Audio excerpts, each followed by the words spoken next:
بسم اللہ الرحمن الرحیم الحمدللہ رب العالمین والصلاۃ والسلام علی سیدنا و مولانا محمد سید الاولین والآخرین وعلی آلہ واصحابہ اجمعین اما بعد۔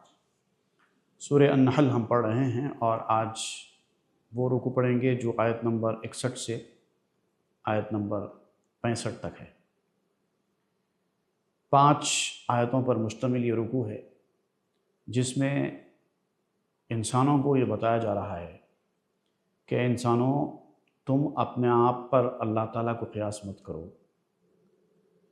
تم بہت سارے معاملات میں بے صبری کا مظاہرہ کرتے ہو اور چاہتے ہو کہ فوری ایک رزلٹ آ جائے، جلدی کچھ حاصل کر لینا چاہتے ہو، جلدی کچھ کر لینا چاہتے ہو۔ اگر یہ طریقہ کار اللہ تعالیٰ بھی اختیار کرے، تمہارے گناہوں اور تمہاری غلطیوں کی جلدی سزا دینے کا اللہ تعالیٰ اگر ارادہ کرے، اور اگر اللہ ایسا کرتا ہوتا تو آج دنیا میں کسی کا وجود ہی باقی نہیں رہتا تھا، سارے تباہ و برباد ہو جاتے تھے۔ اس کا ذکر کیا جا رہا ہے اور یہ بھی بتایا جا رہا ہے کہ کافروں کا جو طریقہ کار تھا، ہر اچھی چیز اپنی طرف منسوب کر لینا اور ہر بری چیز اللہ کی طرف منسوب کرنا۔ یہ بتایا جا رہا ہے کہ ایمان والو، کافروں کا یہ طریقہ کار ہے، یہ طریقہ تم اختیار مت کرو۔ اور جب بھی کوئی اختلاف پیدا ہو آپس میں، فوری اللہ اور اس کے رسول کی طرف رجوع کرو تو وہ حق ہوگا۔ اپنے ذہن سے بنائی ہوئی باتیں کبھی حق نہیں ہو سکتی۔ اس کا ذکر کیا جا رہا ہے۔ اعوذ باللہ من الشیطان الرجیم۔ وَلَوْ يُؤَاخِذُ اللَّهُ النَّاسَ بِظُلْمِهِمْ مَا تَرَكَ عَلَيْهَا مِن دَابَّةٍ وَلَٰكِن يُؤَخِّرُهُمْ إِلَىٰ أَجَلٍ مُّسَمًّى فَإِذَا جَاءَ أَجَلُهُمْ لَا يَسْتَأْخِرُونَ سَاعَةً وَلَا يَسْتَقْدِمُونَ۔ صدق اللہ العظیم۔ اگر اللہ تعالیٰ لوگوں کے ظلم کے باعث، ان کے گناہوں کے باعث، ان کی سرکشیوں کے باعث اگر لوگوں کو فوراً پکڑ لیتا، گناہ کی سزا اگر فوراً دے دیتا، جب کا جب حساب کتاب برابر ہو جانا، یہ طریقہ کار اگر اختیار کرتا تو زمین پر چلنے والا کوئی جاندار بھی زمین کے اوپر باقی نہیں رہتا تھا، سب تباہ و تاراج ہو جاتے تھے۔ اگر اللہ تعالیٰ بدلہ دیتا نا گناہ کا، تم نے ایسا گناہ کیا، اللہ نے فوری گناہ کی سزا دی، اگر یہ طریقہ کار اللہ تعالیٰ اختیار کرتا تو پھر ساری دنیا تباہ و برباد ہو جاتی۔ وَلَٰكِن يُؤَخِّرُهُمْ إِلَىٰ أَجَلٍ مُّسَمًّى، لیکن اللہ تعالیٰ نے یہ طریقہ اختیار نہیں کیا، بلکہ یہ اختیار کیا کہ ایک وقت مقررہ تک تم کو مہلت دی جائے، چھوڑ دی جائے۔ چاہے تم کتنی نافرمانی کرو، چاہے تم کفر کا راستہ اختیار کرو، چاہے تم قدرت کے ساتھ چھیڑ چھاڑ کرو، تم فطرت کے ساتھ چھیڑ چھاڑ کرو، تم اللہ کو ماننے سے ہی انکار کر دو، تب بھی اللہ تعالیٰ تم کو فوری سزا نہیں دے گا، بلکہ مہلت دے گا، کچھ چھوٹ دے گا۔ اور پھر اگر یہ بندے توبہ کر لیں اور پرانا راستہ چھوڑ دیں تو یہ کہے گا کہ ٹھیک ہے، میں معاف بھی کر دیتا ہوں۔ لیکن جب تک مہلت ہے، اس مہلت کا فائدہ اٹھا لینا چاہیے۔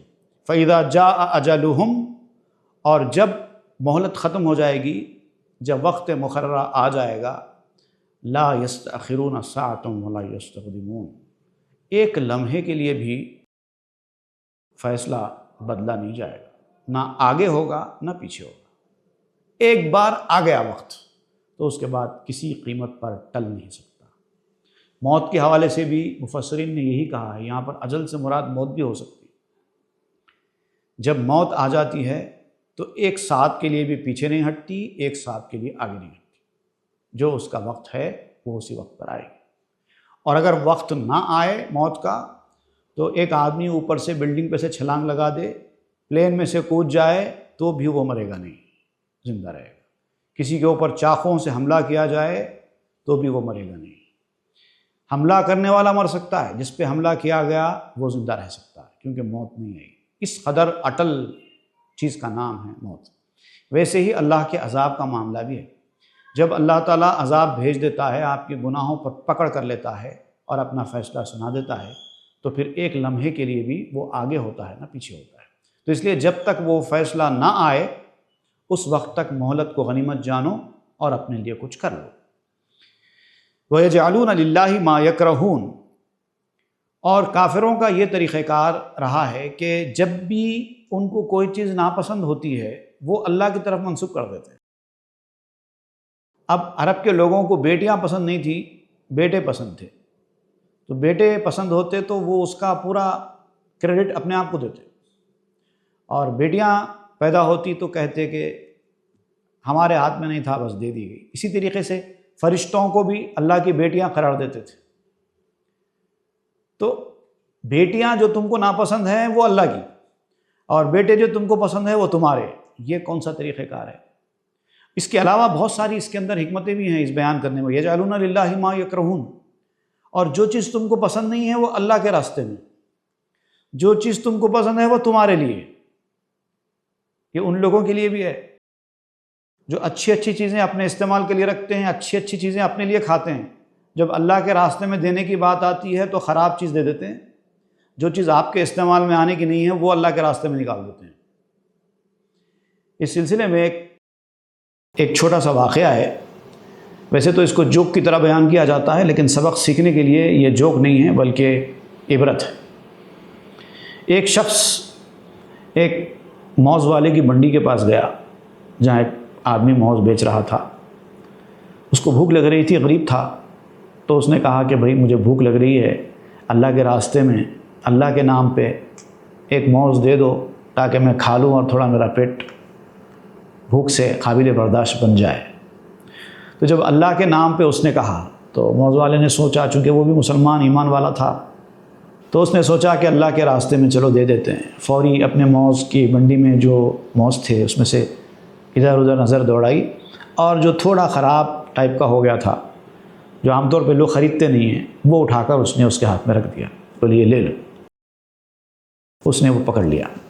اب اس کو سمجھ میں آ گیا اس گداگر کو کہ یہ اللہ کے نام پہ خراب موز چن کر دیا گیا ہے۔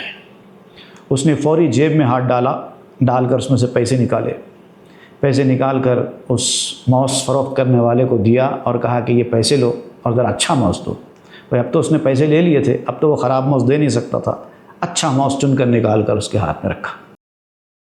تو وہ دونوں ہاتھوں میں دونوں موز اٹھا کر آسمان کی طرف نظر دیکھتے ہوئے کہنے لگا، پروردگار دیکھا تو نے تیرے بندوں کا حال، پیسے کے نام پر یہ ملا ہے اور تیرے نام پر یہ ملا ہے۔ بندے تیرے پیسے کو کتنی اہمیت دیتے ہیں اور تجھے کتنی اہمیت دیتے ہیں یہ پتہ چلتا ہے۔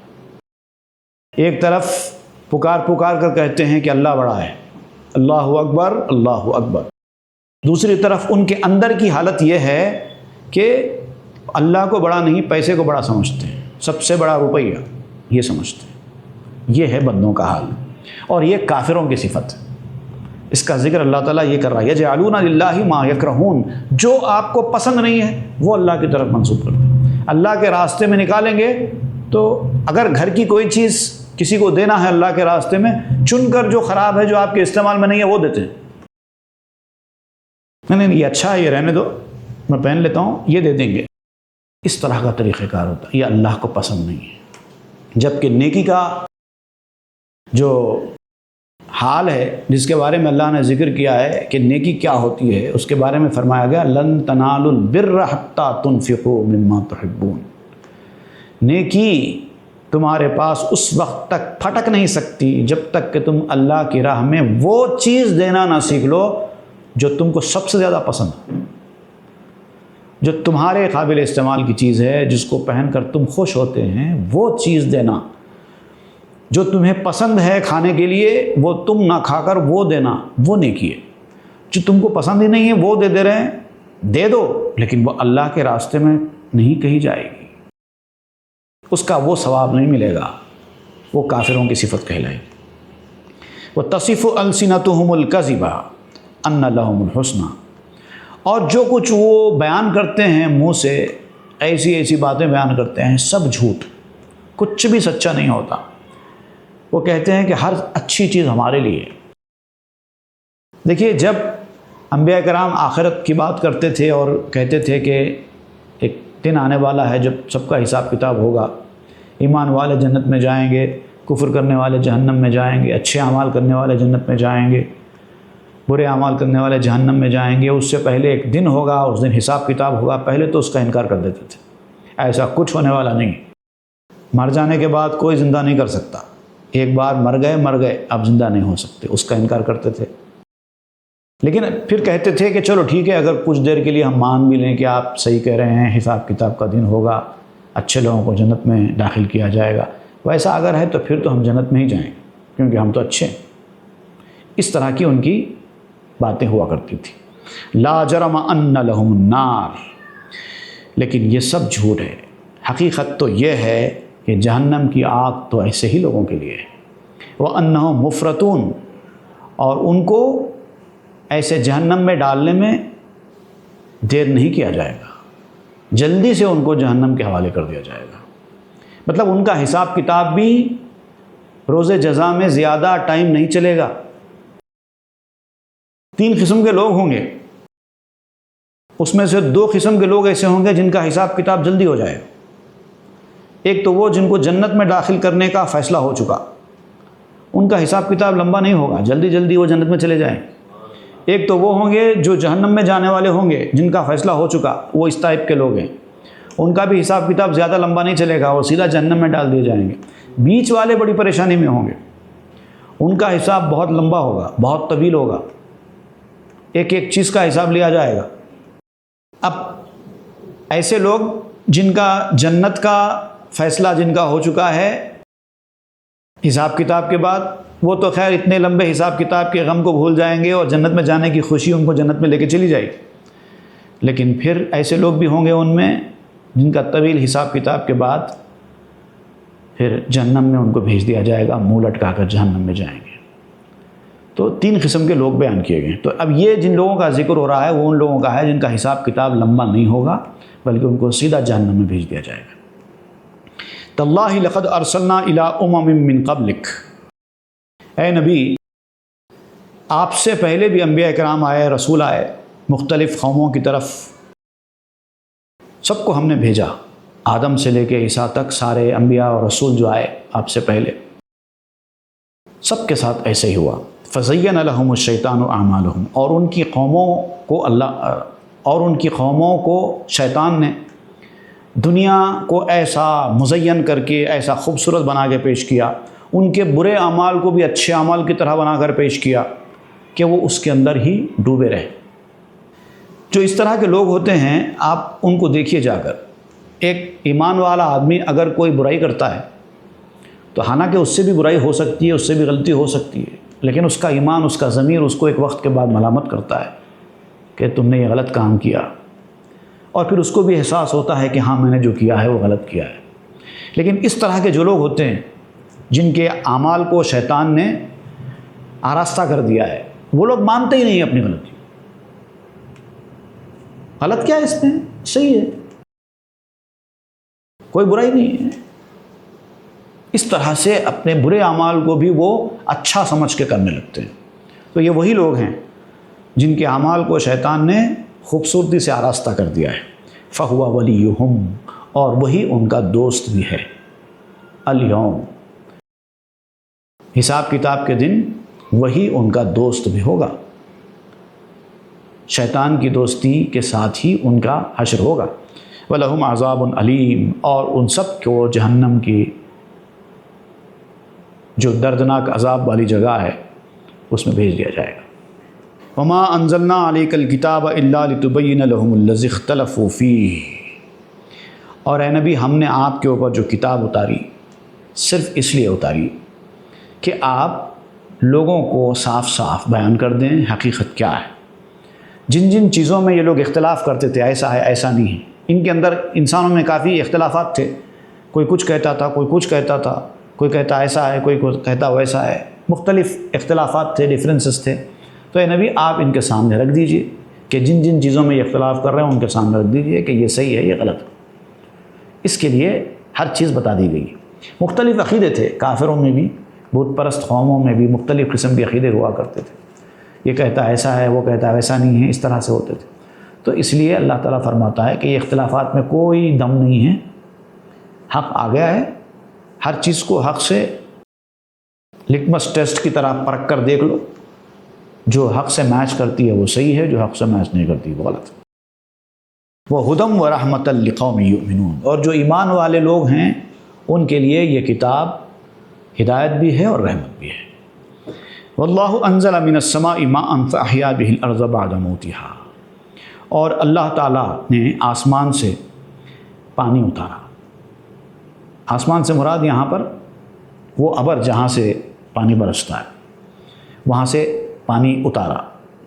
فَأَحْيَا بِهِ الْأَرْضَ، اب دیکھیے زمین ایک وقت پر بالکل خشک ہو جاتی ہے، جب گرما شدت کا ہوتا ہے تو آپ دیکھیے نظارے باہر نکل کر پورے ہریالیاں سوکھ جاتے ہیں، زمین سوکھ کے کڑک ہو جاتی ہے، بظاہر ایسا لگتا ہے کہ اب زمین کی یہ حالت ہو گئی ہے کہ اب یہاں پر کوئی گھاس پھوس اٹھنے والی نہیں ہے، یہاں تک کہ بعض جھاڑ مکمل طور پر سوکھ جاتے ہیں، ایسی حالت بھی ہو جاتی ہے۔